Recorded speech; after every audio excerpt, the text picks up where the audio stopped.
All right. Good morning. Happy Friday. Here we are once again, and we're excited to be here.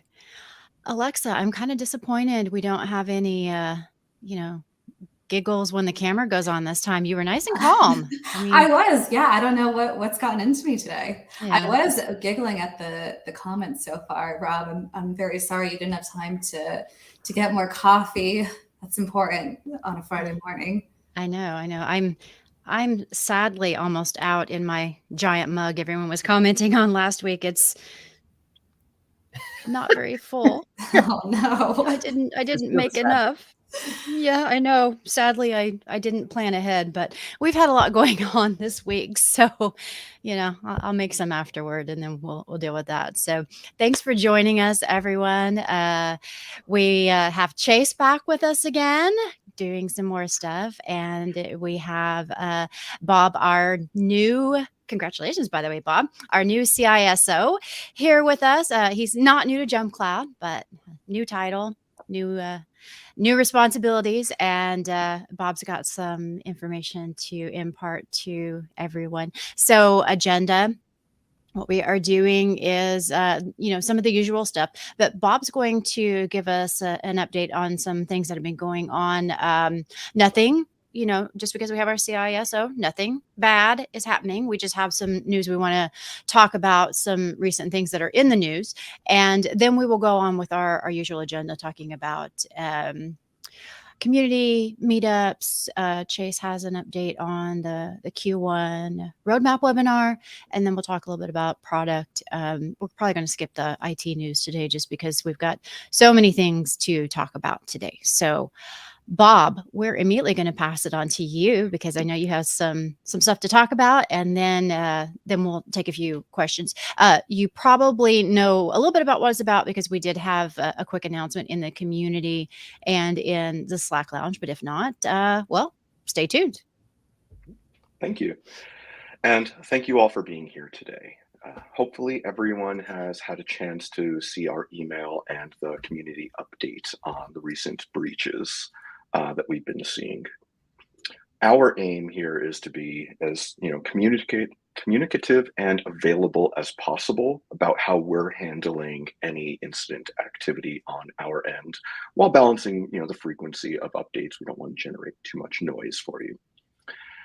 As we mentioned in the email, we are treating Circle CI's breach as an ongoing active incident within JumpCloud until we have sufficient data to provide an all clear and say that all of our customers are safe. Because Circle CI, it's a tool that builds and deploys software. That means it's going to have access to the credentials necessary to perform those actions. Due to the impact window of December 21 until Circle CI informed their customers on January 4th, any reasonable security professional would act as if those things that Circle had access to were compromised. At this point in time, JumpCloud has no indicators of compromise. We have no reason to believe that any customer information or customer data is not safe or that there's any risk to you at this moment as a direct result of these breaches. However, again, in an abundance of caution, we as security professionals must act as if. Our team has been operating since the moment we learned of the Circle CI breach. And I mean, we spun that incident up within minutes of the public announcement, as if all of our credentials and source code that Circle CI has had access to had been affected and took appropriate actions. Again, within minutes of the notification, we spun up our cybersecurity response team and involved our cloud operations team, started rotating every credential, prioritizing the ones that are most sensitive. Aside from that, we started doing internal scans, looking for anything that might have been potentially exposed as a secondary attack vector, right? You get in through the front door, you look for more things. So we're covering all the bases and operating from an abundance of caution on that side. These are the proactive measures that, again, I would expect any of Circle CI's customers to be taking in this type of a breach. Beyond that, we started monitoring every change, every piece of activity within our cloud environment, making sure we double check everything to make sure that everything that's happening are things we expect to be happening. And so far, we have seen no indicators of compromise. However, we're going to get the full incident report from Circle on Tuesday. And until we believe, we have all the evidence we need, we're going to keep the incident open on our end, keep everyone on high alert, monitor everything, rotate everything, until we believe that the situation has reached a contained state and we can provide an all clear to all of you.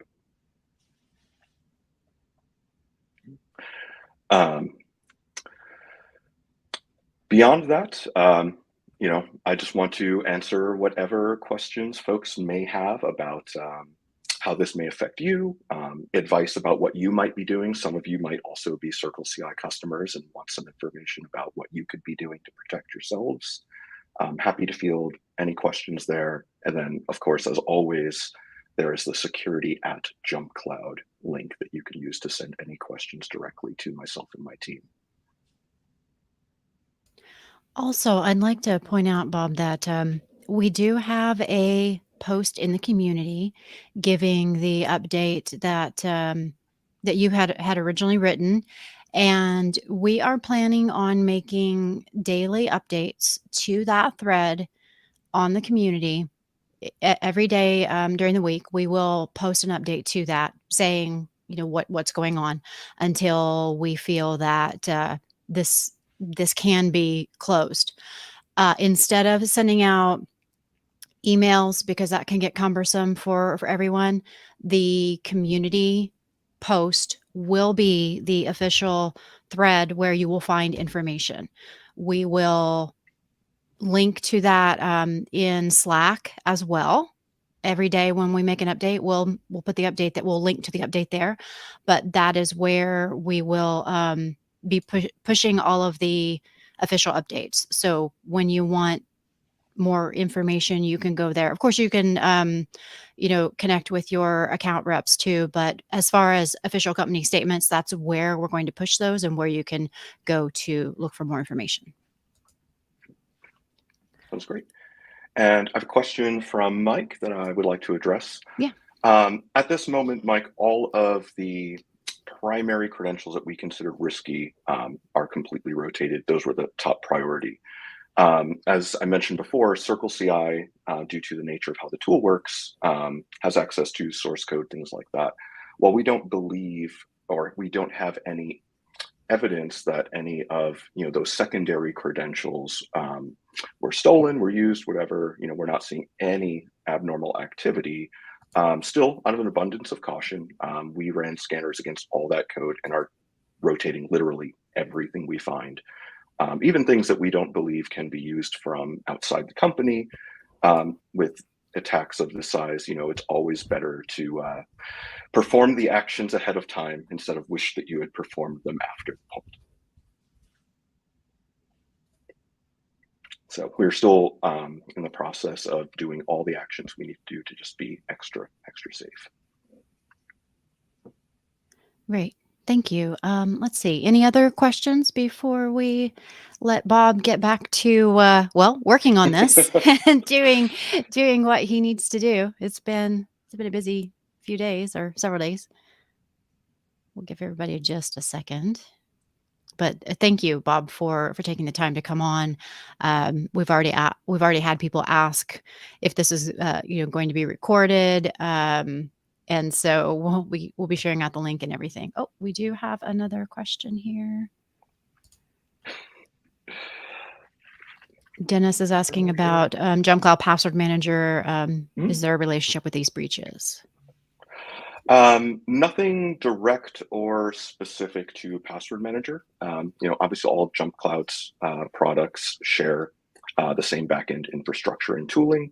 So everything we're doing for the core product, we're doing for all of our products. Okay. Yeah, Are there Rob had said that just that we offered it isn't part of the breach. Kind of like we're offering our password manager as an alternate to things like LastPass and other places like that, because we have a different architecture for our password manager as compared to others, which we will actually talk about next week. We're going to have Antoine back on to talk about password manager and go more in depth on that again. So stay tuned. We'll talk more about that after the other things on the show. All right, Bob, thank you. If we have any more questions come in, we'll pass those along to you so we can get those answered on the community. Thank you so much for joining us. We really appreciate your time, and have a good weekend, or 3-day weekend if you're taking Monday off. So thanks. Absolutely. Thank you for having me. All right. And with that, let us come back to our norm and figure out where we go next. Let's see. I guess it's my turn to go back to the community updates. Just a couple of quick things. I'm not going to go through a ton of the community links and stuff. We'll do that next week. But we do have an AMA webinar, Ask Me Anything webinar coming up soon. It was Apple device management with Tom Bridge and friends, and they asked me to make sure that we promote that. So please check that out. And Alexa, if you can grab that link and drop it in the chat. We'll do that. We would like to see people register. And then there is a post on the community about Mac OS 13 Ventura upgrades. It's been almost 90 days. So there's a kind of a ticking timeline for that. Tom's actually going to come on next week and talk about that. So make sure that if you want to talk through those deadlines and those major minor upgrades and how that's going to affect your users and how they can kind of do things that they couldn't do in the past when it comes to upgrades, make sure you check that post out, and then come join us next week. So Tom can walk through that, and you can ask any questions you have around that. And that's all I'm going to talk about in the community links, except as a reminder, like we said earlier, we're going to post any updates on all the security stuff on the community. I pasted the link in there earlier. Just you can actually subscribe to that thread only if you want to, or you just subscribe to that board and get updates that way. And with that, Alexa, what do we have going on with meetups? Yes. All right. So we are gearing up to launch quite a few events in the next few days, January. So we actually kind of pivoted a little bit with January. We were planning to kind of jump right in with some in-person events, but after having some internal discussions, we actually decided to make those virtual events. We think that'll be a good way to just kind of ease into the year, and also hopefully reach a few more people so we can start building up the community and building up the attendance at these, and hopefully retain those folks for the subsequent meetups. So we are going to have 4 virtual meetups this month. And then we are going to launch a little bit more full steam ahead starting in February. But those events are going to be Raleigh, Chicago, DC, and Denver. We have dates set for Raleigh, which will be January 25th, as well Chicago. So those are both going to be on the 25th, and then DC will be on the 26th.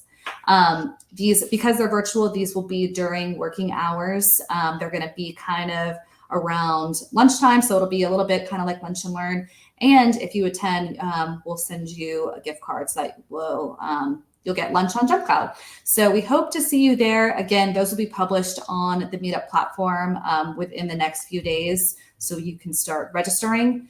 And then again, like I said, February will be a little bit more full steam ahead. The only February announcement I'd like to share today is that we just finalized, we are going to have an in-person meetup in Tel Aviv on February 13th. That'll be our first Tel Aviv meetup, and we're super excited. We're actually planning it around an Our Crowd event, which is going to be in Jerusalem that week. We're going to have a lot of good people there. Our CEO, Raj, will be there. Greg Keller will be there. So if you are in Tel Aviv and have ever wanted to meet those folks, we invite you to attend. And again, that one will also be published soon so that we can start getting people registered for that. And I think that, let's see, we have some comments. How about affiliate? David, yes, I would love to get the Philadelphia group up and running. If you're volunteering to help me facilitate that, then let's chat. I think that is one that I've had on my short list for quite a while. So yes, I'd love to get the Philly group up and running. Kelly, another Portland meetup this week. Look, I think it is already an actual thing. So Kelly, I know we've been needing to chat. Let's get the Portland group up and running. I am super impressed by what you guys have been doing. So kudos to you and the whole Portland group. So yeah, lots of exciting things. I think this will be a really good year for meetups going into its second year, which is awesome. So yeah, King Gritty joined too. Well, I'm a Mets fan, but sure. If he can behave. Pay for your own drinks. Yeah. We'll see. Awesome. All right. Product news. We have a new and improved newsletter called Jump Shot, and that came out fairly recently. And David posted something on the community about it and gave a recap and links to everything. So please go quickly check that out. That'll kind of give you an overview of everything that has been happening recently.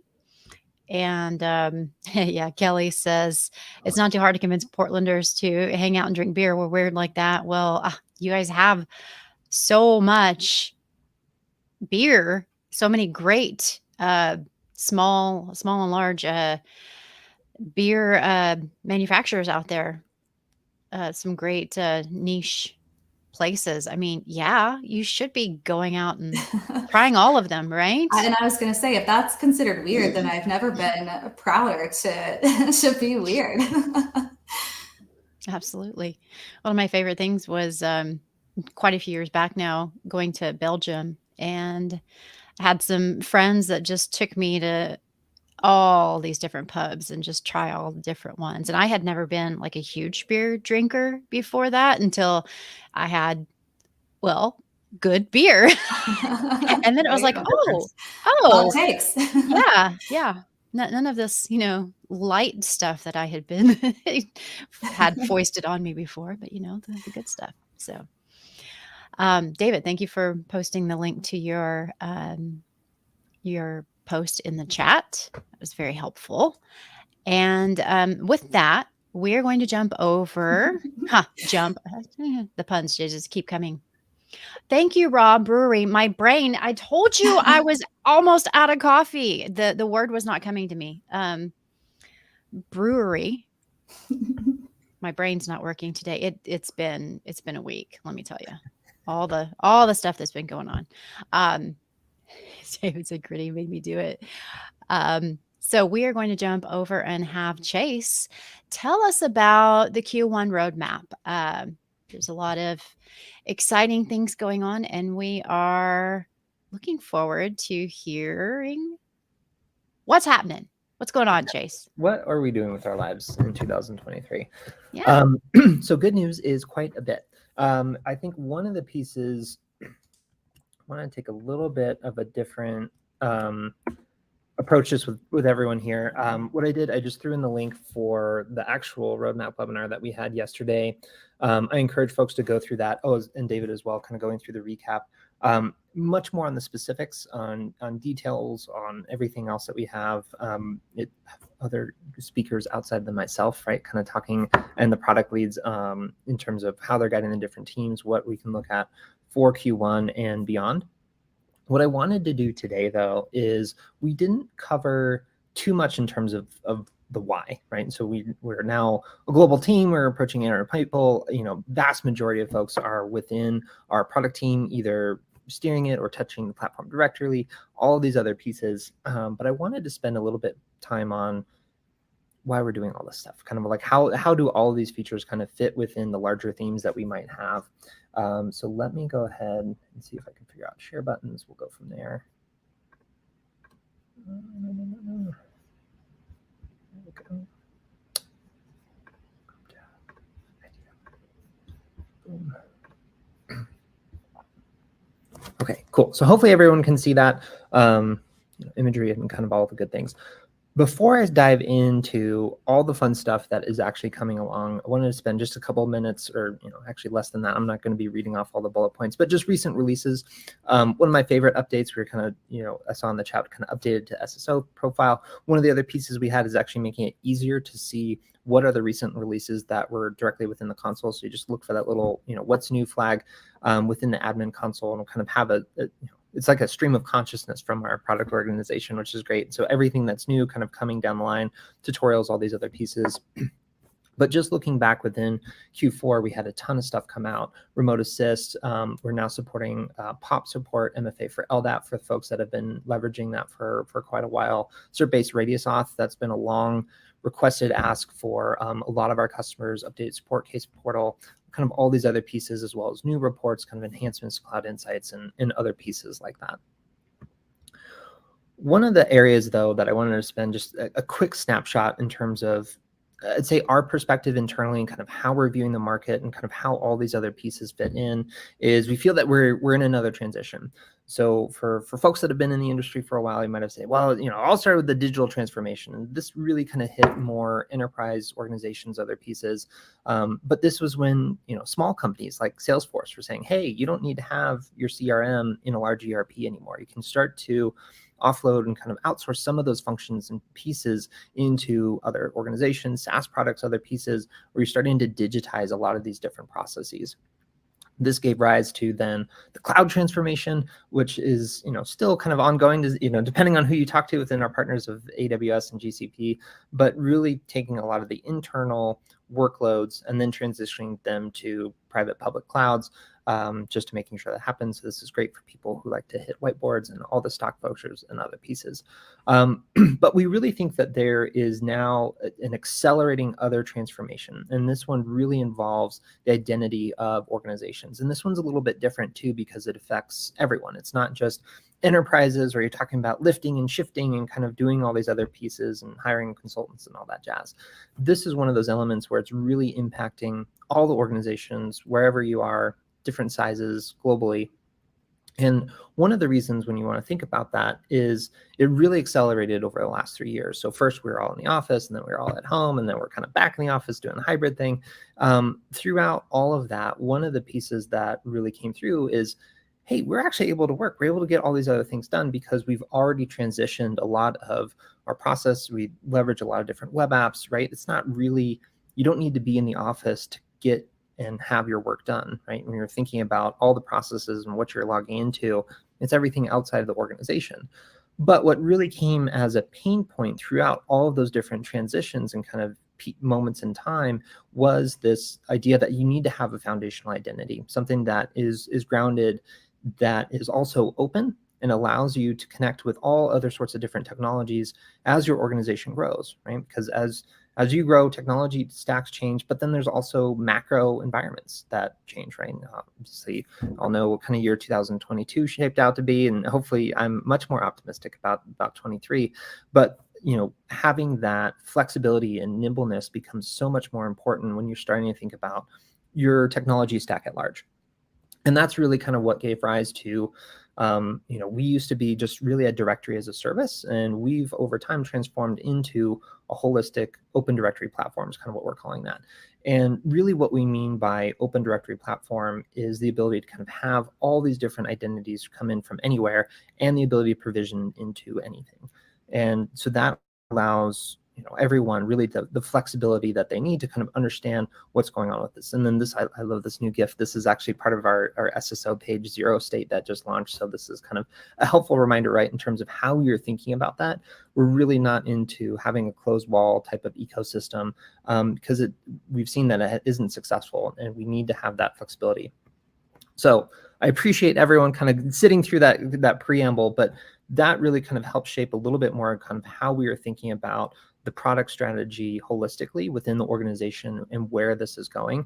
So hopefully that gives a little bit more context into some of the features that I'll be walking through. And so again, this isn't an exhaustive list. These are just kind of some of the highlights that we wanted to see coming through, and what we feel is really important kind of coming out of that. So first with security and automation flavor.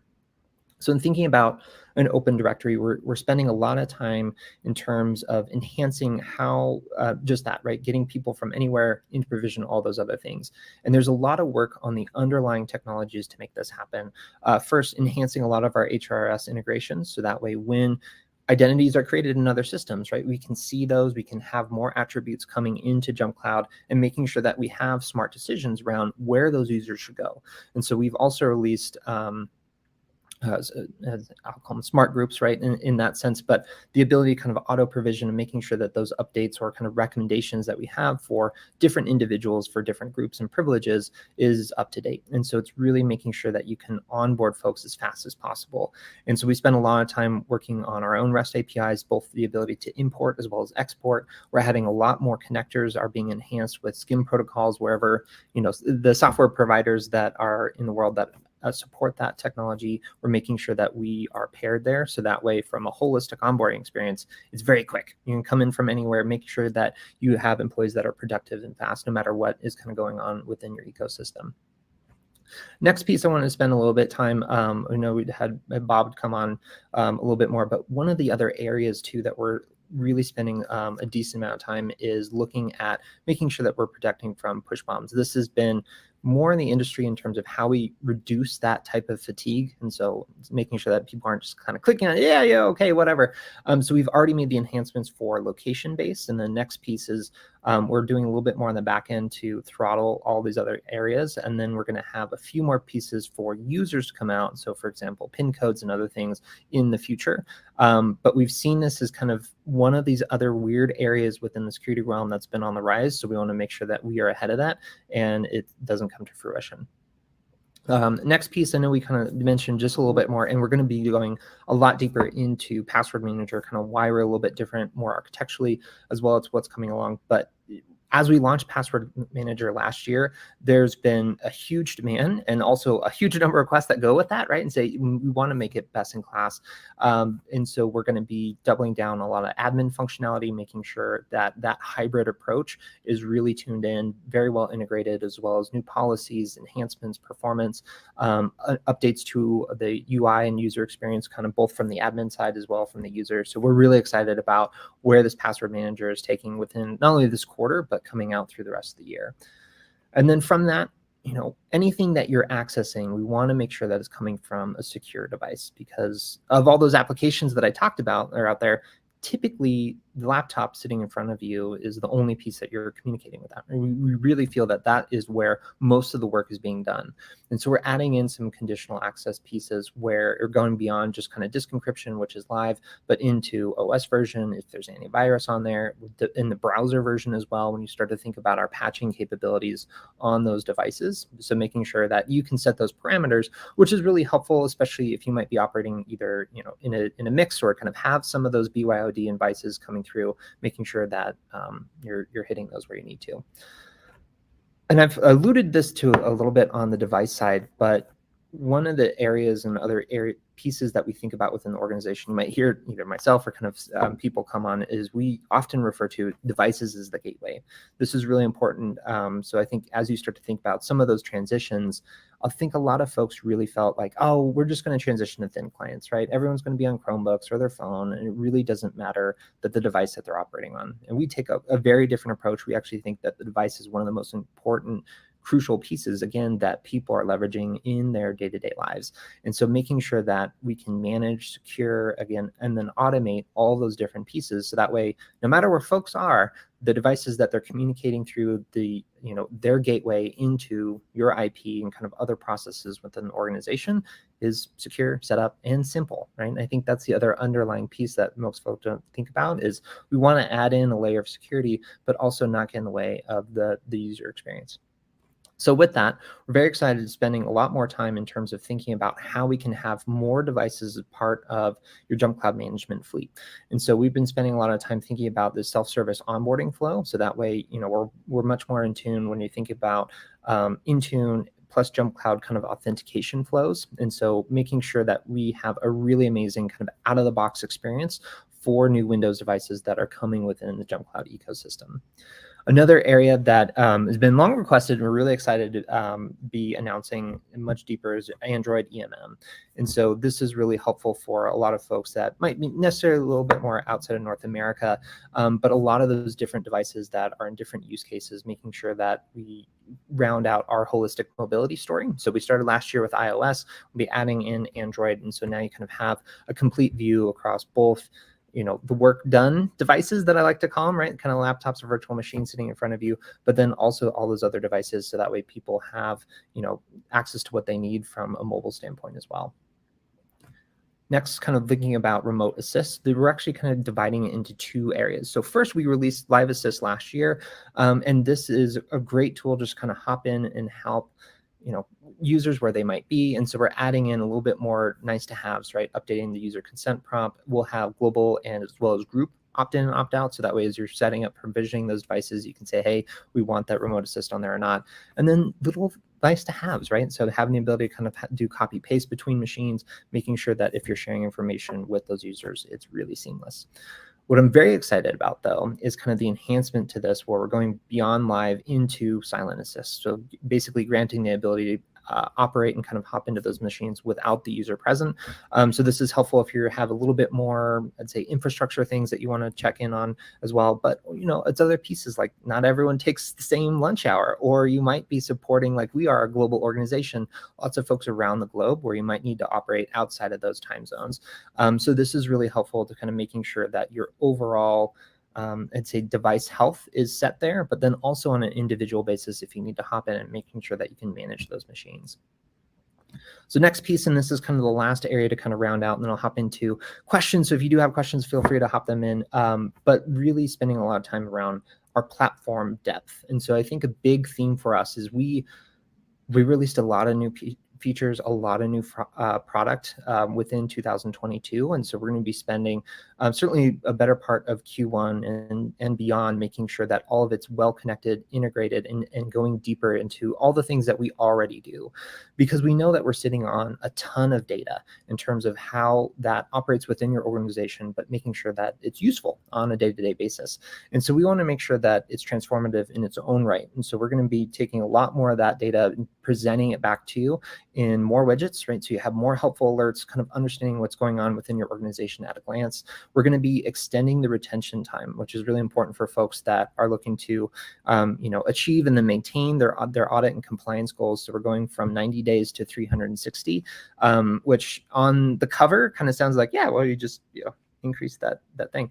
But when you think about the type of telemetry, because we have just shy of 5 billion events that happen every month across the platform. And so when you think about extending that lifespan, as well as, you know, how people operate in different use cases, it's quite an undertaking. So we're really excited to be working on that and have that ability to expand that lifespan for all the data events that are happening within your organization, and then making it more reportable. So as you start to think about what are those association changes, you know, hey, who's in engineering that might moved over into other areas? What about different users to devices, browsers, all of those different pieces? So that way you're able to kind of have everything at your fingertips. So when questions roll around, when you say, hey, we had an incident, or, you know, we were trying to track down all these things, everything is there for you. And so making sure that it's much more clear, able to go through this. Some of the other sideline pieces that we're working on in the back end is our own event schema and data structures. So making sure that a lot more of the plain text type of pieces are able to come through and be visible, making sure that they're actionable, right? So that it's not pulling as many details out of the APIs themselves.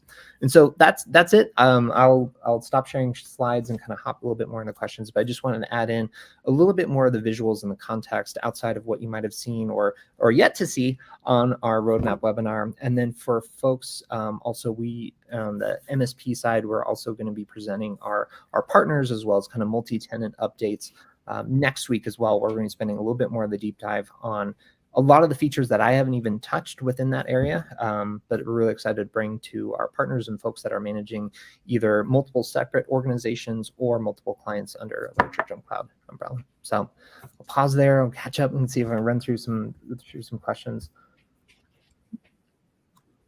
Yeah, Sean was asking, so we'll be able to manage Android devices without a Google Enterprise Management account? That's a good question. I think you will still need the enterprise management account for that, because I think that's how we're going to be tying it in. So it's a long way of saying I don't know, but I can tell you our patterns are typically we want to make sure that we can come at it. So my guess is if we can do it closer to how we have it for the ABM side for Mac and Apple devices, where that's tied in, because I think we're going to need that in terms of how we are able to manage those devices from the admin side. I think another piece too, question for myself as I start to think about that is kind of the enrollment for those individual devices, because I know that we're going to be supporting BYOD as well as COD, and so kind of what that enrollment pattern might look like. So I'd say we'll likely start there with the enterprise management account. And then if we can fast follow into if you're able to operate outside of that and kind of what that looks like, because when you think about, we can do that with Mac devices kind of outside of that, but that's still our agent-based approach. And so we'll have to see what that looks like from the Android side. But I know from just Android platform, we have a little bit more flexibility in terms of what we're able to do there in terms of management and controls, just given the differences in those ecosystems. So long way of saying it is I'll follow up with you, Sean, on that. Great. Brandon had asked, does Windows self-service onboarding require an Azure sub? It won't, but I think we are going to work through what that looks like for an Azure instance. And so I think there's going to be two existing workflows. Let me see if I can. Let's see if I can find the slide while we're talking. But what will happen is you can kind of think about it from two sides. One will be kind of an Azure, a manager kind of, that's the origin of the device, as well as kind of a net new device where we will have an enrollment pattern where, let's say like the proper term, but basically new out of the box, not associated with anything, having JumpCloud land on there, as well as kind of coming in from the Azure side and what that looks like. So let me see if I can grab the visual real quick on that, to be a little bit more specific, because we covered it in one of, here we go.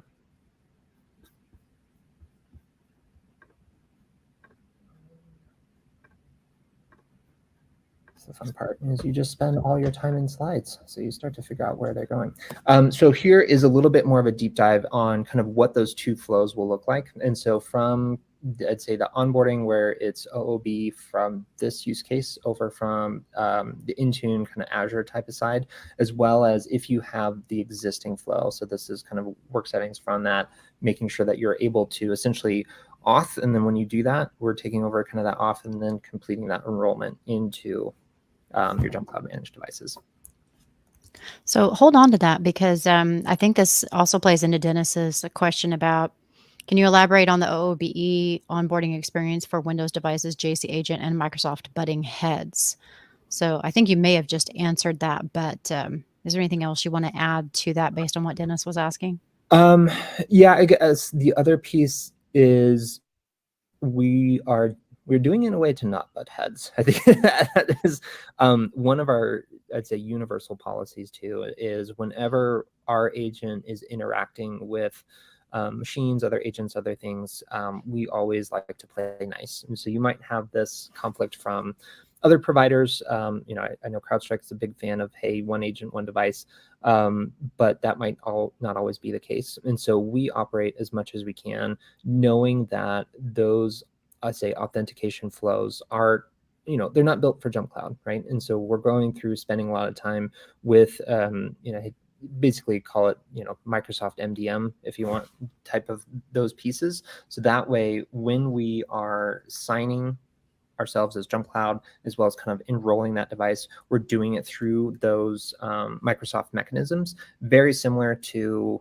how we did within the Apple MDM. So making sure that and so I guess kind of quick background baseball knowledge. A couple years ago, the way that JumpCloud managed both Mac and Windows machines were through a set of our own policies. And then when Apple acquired Fleetsmith and kind of, hey, we're going to, basically not close down, but kind of enhance or kind of think about our MDM ecosystem, they really forced a lot of providers, JumpCloud included, and as few other RMM players, to making sure that you're only using those MDM protocols in terms of how you're managing those devices, and kind of gave rise to, hey, there's only one MDM on the machine. There will be a lot of those other pieces with the Windows side as well. And so making sure that we are signing everything appropriately, making sure that we are auth appropriately, and working, is as hard as it might be to believe, right? Working with the Windows teams to making sure that we are doing it in a seamless way, because overall what we really want to do outside of the kind of the onboarding use cases is we want to get it as close as we can to what we have now with on the Mac side is a zero touch kind of approach. It's not going to be quite zero touch, just the way that Microsoft operates, but we're going to have it as much as we can to an amazing out of the box experience, right? And so a lot more of those pieces are taken care of in the back end, as well as kind of from the enrollment side, making sure that it's showing up correctly, populating within the admin console, but then also the fine grained controls that allow us to manage the machines a little bit different than we do today. Yeah, I see Rob has a comment in the chat about as much gripe as I have with Apple, I got to admit that their zero touch is light years ahead of everyone else. Yeah. And getting into people's hands is half the battle, right? And so making sure that Right. you can do that smoothly is really important. You may have kind of touched on this, but Sean was just asking Intune replacement.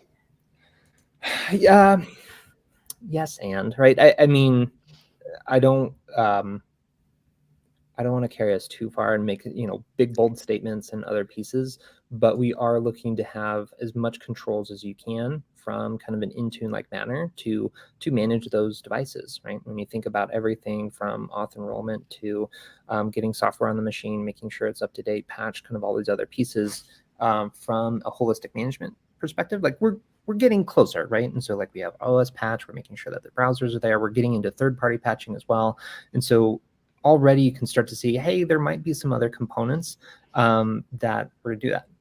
And I will also say, right, we're not Microsoft. We're not building it. We don't have the Windows specs before we know that they're coming, all those other pieces. But when you think about Intune in the sense of like autopilot or some of the other features, that's really where we want to get as close as we can to that native style, but allowing folks to operate in a cross OS type of mentality where you're not hopping in between different portals, you're not hopping between different management systems, and you're able to have all that functionality within JumpCloud. So that's really where we're heading. We want to get as close as we can. I don't want to say, hey, we're going to knock out Intune by the end of Q1, because that's not where we're heading and not our goal, right? We want to make sure that you can operate where you need to based on what you want to do, but we also want to make sure that, hey, we have the best tools available within JumpCloud to make sure that happens and you're hitting those use cases as well as you can. All right, we've got a question from Brandon, and I'm going to give a caveat up front about this because, like I said earlier, we're going to have Antoine on next week to talk about Password Manager. So answer what you can on this, and then we can always go more in depth next week. Will admins be able to recover Password Manager accounts? This is our blocker for considering it for our org. Yes. So there, I think we talked about that yesterday. The list I shared on the Password Manager updates is, I don't want to say this, like a fourth of what is going on there. So we pulled out a lot of the highlights, but account recovery is on there. We're making enhancements to shared folders as well, and what that looks like. More feature functionality from the admin side as well. And so when you think about the great thing about our password manager is it's a decentralized approach, right? So the credentials are living on the machine. You can share that machine to machine. That's kind of how you can start a chain of trust, if you will. And it's not from one master password or kind of this cloud-driven piece. The other element to that, though, is it's a hybrid approach in that, right, we're managing, kind of helping to jumpstart that from the admin side, or from the admin console in this case, very specifically. So we're making sure that those interlinkings are going from there, so that way onboarding, recovery, modes, offboarding, kind of all these other pieces are tied in as well as we can within kind of the larger JumpCloud cloud side, right? And kind of how we log in and manage that. So that way we really manage and secure the decentralized approach, but the ongoing day-to-day get started, right? Get folks on it is faster and easier from that hybrid approach. And so we're trying to take best of both worlds, which is hard, but the hard things are, what's most rewarding. And so that will be a lot more features that you have. And I know the password management team, they have, I'd say a decent backlog of requests, but there's always more things, especially as folks, because it's one of those areas that it touches everyone, right? Not everyone might be touching, our LDAP service or kind of anything else, but password manager is huge for us. And so we're actually going to be dedicating quite a number of resources to making sure it's best in class, world in class. Because you can see from, I know Bob didn't touch on it directly earlier on, but there's incidents like that. And the LastPass had one, and with that type of architecture, you become a big hunting squad, right? In terms of that's where hackers kind of want to spend their time, because they know if they can go after one, identities, which is really where we spend a lot of time, but then also two, the credentials behind those identities. So the more that we can make it seamless without being less secure is really kind of where we're spending a lot of time in our focus on. Yeah. And So we'll I thought definitely a long have answer to that one, but I wanted to no, that's a big deal. And we'll definitely be asking Antoine to talk more in depth about that. And a little bit about how the architecture differs and things like that, because I think that'll be interesting to dive into, as well as maybe it's been a while since we've done a demo, so maybe diving in a little more into that and how things have changed since the last time we went through it, because that was right at launch, I think. And so there's been a lot of improvements. One of my favorite things is the shared folders, because we use that. Yeah, Alexa's shaking her head. We use that a lot. We had to change some passwords recently, and it was so easy because she could change the password and then just change it in the shared folder, and didn't have to do anything for me. I could just go in and grab it when I needed to log back in on one of our social accounts, and it was just so easy. I mean, it was great. So I love that. Yeah. And David's saying you can share a TOTP token among admins with it too. So yeah. Thanks. Yeah. David's been dropping some blog links and stuff in the chat. He's just on it today, really sharing the wealth. So thanks for those answers, Chase. And let's see. Was there anything else you wanted to talk about related to the webinar stuff? No, I think the biggest thing for us, and so for folks that either join the webinar or ask questions, so we're actively going through all those questions, making sure that they're answered by end of week. But I think the other piece is, if you do have questions, always reach out, let us know. We're happy to talk, especially kind of you think about a couple different forums, right? Where we kind of have the webinar where it's like, all right, what are all the things we want to make sure that that's our repository, source of truth going forward. IT hour, where I can give a little bit more of a casual approach to one of those things. But I always think that by far the most intimate and kind of understanding within your own use cases is just reach out. Like our PM team loves to talk to customers. Let's say it's like not a metric, right? But I think all the amazing PMs that we have really spend a lot of time reaching out to seeing, hey, who are customers? What are those use cases?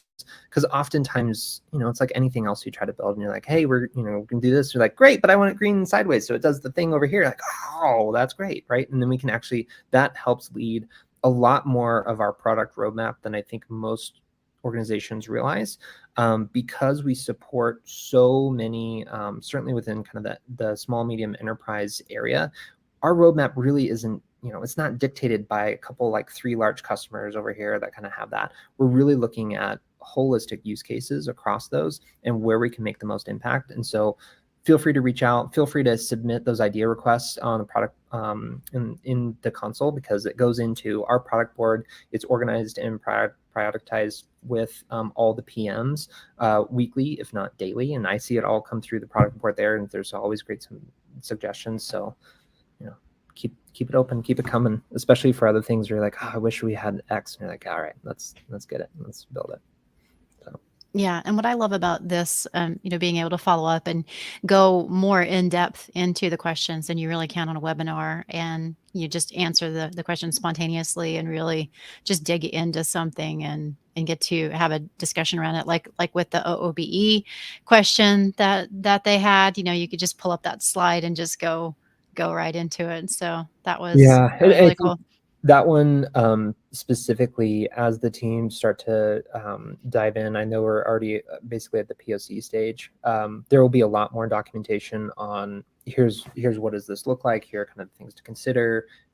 Here is kind of golden state. Here's kind of all the other edge cases to think about. So even as these come into reality, there will be a lot more documentation, best guess, and kind of best path forward for how to implement these, making sure it's easy too. So more to come.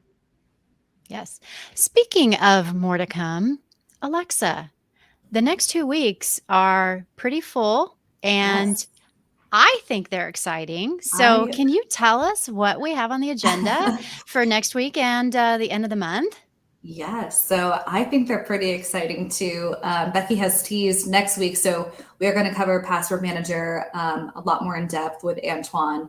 And we'll also have Tom on to talk a little bit more about Mac Ventura. So next week's going to be awesome. I think Antoine will be able to give really good insights, especially with everything going on right now with recent breaches and everything. So that'll be a good one. And then on the 27th to close out this month, and you guys are the first to hear about this. So we're excited to announce we will have our CEO, Raj, on to just kind of answer questions.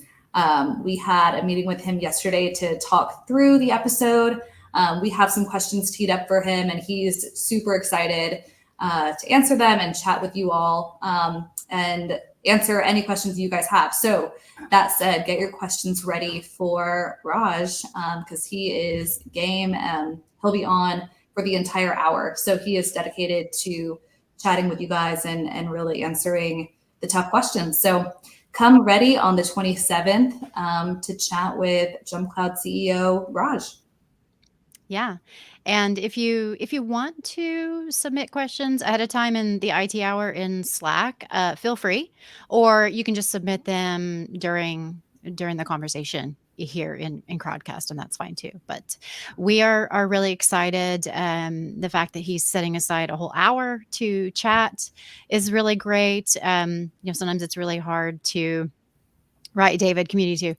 Sometimes it's hard to get that much time with a busy CEO.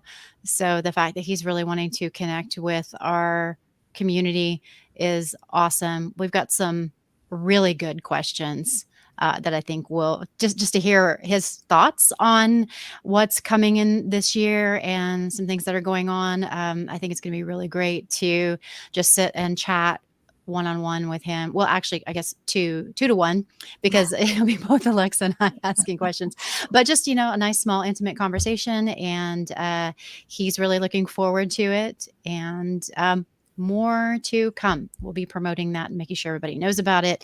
And yeah, we are excited to have that happen. So you're the first to know. We'll be sharing that everywhere. And with that, was there anything else? Otherwise, I think we're going to cut out a few minutes early. It is a 3-day weekend after all for a lot of people. That's right. Yeah, I think that I say let's give folks 7 minutes back to get some more coffee. Yes, me too. Even though it's already 12:30 and I probably don't need coffee, I'm going to get some anyway. With that, I will give you a big grin and say, have a great weekend. Thanks for joining us. We had a nice big crowd with Bob on. So thanks for that. And we will see you next week and talk Password Manager. Have a great weekend. Bye. Bye. Bye.